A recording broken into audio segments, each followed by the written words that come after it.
Sadhguru Nath Maharaj Ki Jai, and welcome to Jagadambe Reads the Holy Books of India, Bhaktavijaya150.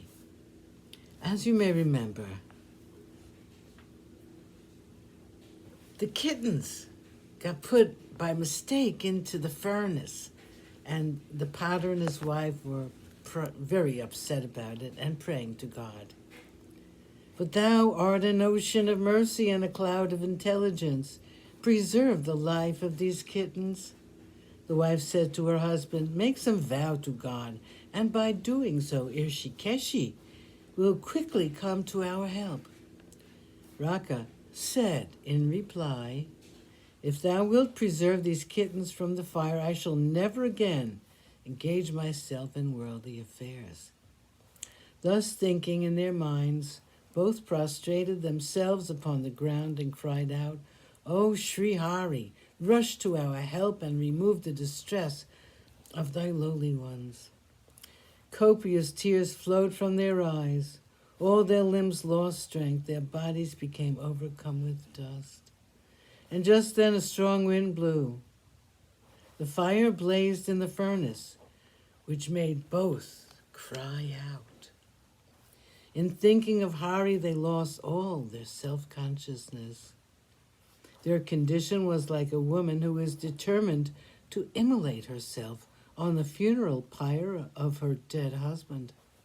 She loses all bodily consciousness and accompanies her husband. For 2 days the fire of the furnace continued. In the meantime, the potter lay lifeless on the ground. With the hope that Sri Hari would come to their help because of their vow, Banka, too, continued weeping and crying out, O Vital, rush to our aid. Raka's prayer heard and the kittens saved. On the 3rd day, the fire burnt out, and when all the jars were visible, the cat, loudly mewing, walked around the furnace. The husband of Rukmini did what was seemingly impossible. Listen, you fortunate hearers. Hearing the voice of their mother, the kittens mewed from the midst of the furnace.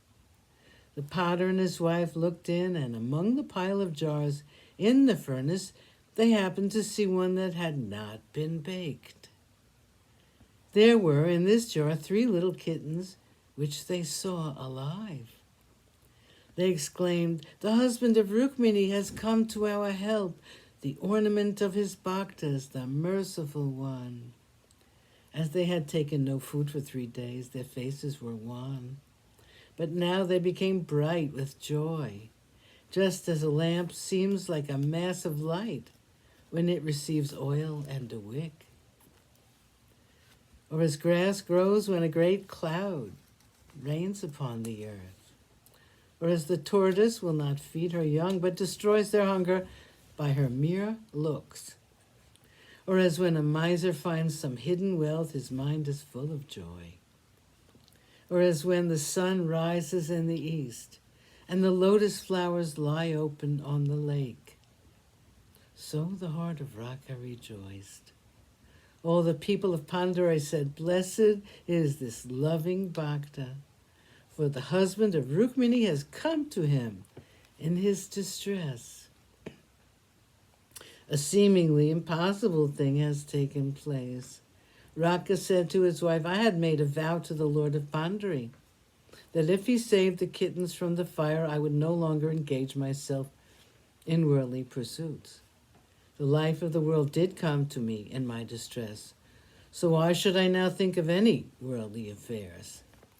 With contrition in his mind, he called together the Brahmins of the town, Raka and his wife Banka, as foresters.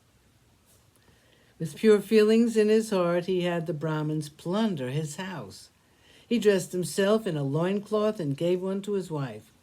For his stomach's sake, he gathered wood in the forest, and with these, buying their food, they also gave food to uninvited guests. Whatever was left over, the 3, including the daughter, ate together. Sadhguru Nath Maharaj Ki Jai. Thank you for coming. I hope you come again.